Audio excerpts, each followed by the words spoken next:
everyone, welcome. So brioche is one of those delicious breads that seems like it takes a lot of effort to make. I'm going to show you how to make this without a mixer in your tiny little kitchen. In this bowl I have 3½ cups of flour. They say bread flour, but whatever flour you have is fine. To it I'm going to add a teaspoon of salt and 1 package or 2¼ teaspoons of active dry yeast. Once you do that, you mix that up with the dry ingredients and set that aside. Next, in an 8-cup measuring cup, you're going to add in here 2 tablespoons of melted butter and 7 eggs. It's a high protein bread.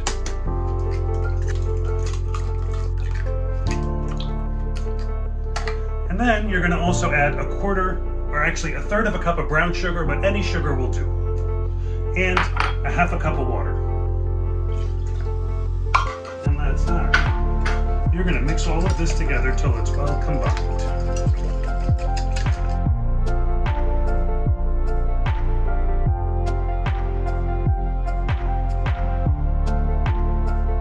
You're going to pour these wet ingredients into these dry ingredients.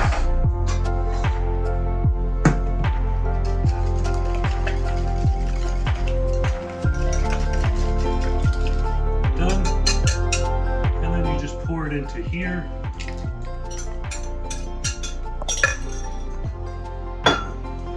This gets mixed up. This is a no-knead brioche, so you're not going to be pounding the dough on the surface of this marble slab. You're just going to mix it up. If you don't have a Danish whisk, you can use the back of a wooden spoon. It's pretty fast. You want to mix this until all the flour is gone. And if this gets too hard to do, then you could just turn a rubber scraper onto it and just start folding in the sides.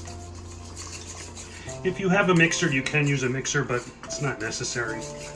This is more than enough, and it counts as a good forearm workout. That's basically all mixed up there. And then you just take a rubber scraper, and you want to scrape the flour in, folding it into the center. And then you're going to cover it with plastic and let it rise for 30 minutes. Every 30 minutes, you're going to do the scrape and fold to the middle motion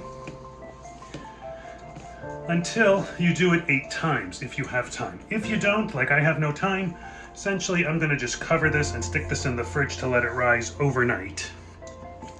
And the sitting process will develop the gluten sufficiently, and you'll still have the flaky layers you're hoping to have afterwards. But see, this dough has basically come together, and then I'm just going to cover it with plastic, and that will be done until we get to the part about shaping.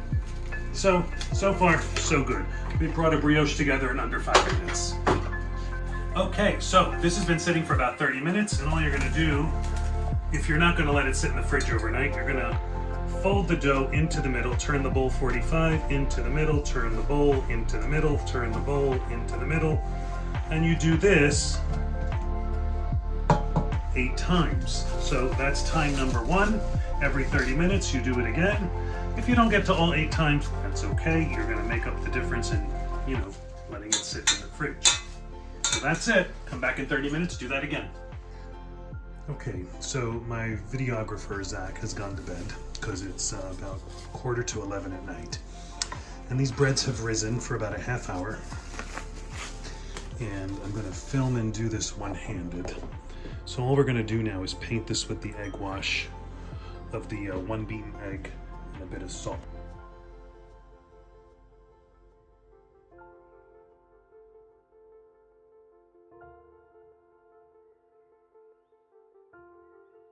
So that is pretty well painted, and then they're going to go into a toaster oven. And they'll just bake side by side.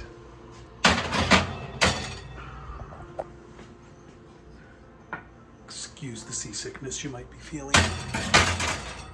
Get in there, done. And they'll go for about 25 minutes.